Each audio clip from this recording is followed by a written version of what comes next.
sudah tak kamu, sudah tak dokter, pakai tongkat tuh, sudah kan. Buat kamu itu mana? Kayak kamu pelacur. Nah, gerakan nanti orang Bali biar kamu mati di Bali. Tidak tahu. Aku pernah tinggal di Bali 1,5 tahun ya, dan selama aku tinggal di Bali itu aku tidak mengalami apapun bentuk rasisme, itu nggak ada menurut aku. Walaupun aku tahu sejarahnya itu memang ada apa ya, perang dingin lah antara orang-orang Bali dan orang-orang Jawa dari zaman dahulu kala ya, karena kan orang-orang Bali ini kan sebenarnya orang-orang Jawa yang terusir dari Pulau Jawa ya, mereka pindah ke Bali. Itu aku sangat mengerti gitu loh. Tapi apa yang dilakukan oleh ibu ini bukan masalah rasisme saja ya.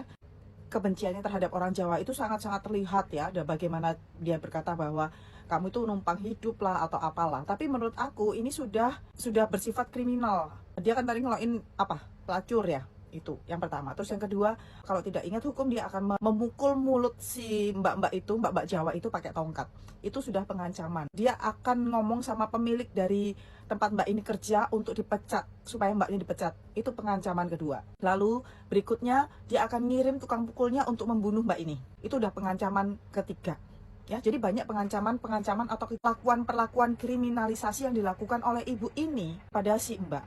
Ya, sejauh ini aku menganggap personal. Jadi tidak menggeneralisir orang Bali keseluruhan bahwa orang Bali kayak gitu gitu. Cuman si ibu ini aja gitu. Sampai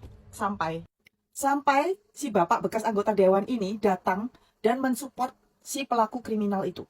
Seperti kita tahu ya, bapak ini juga pernah membuat pernyataan rasis. Dan dari VT-nya dia itu kelihatan bahwa dia tidak mempersalahkan atau justru minta maaf on behalf of ibu itu, pelaku kriminal. Gimana kamu mau percaya kalau orang Bali itu nggak rasis? Kalau setelah video itu, bekas anggota DPD-nya pun justru mensupport si ibu, bilang katanya memang anak itu yang salah, mbak-mbak itu yang salah. To be honest, Mbak Niluh aja sampai minta maaf, Mbak Niluh aja sampai minta maaf bikin pernyataan ya. Tapi gimana ya Mbak Niluh ya?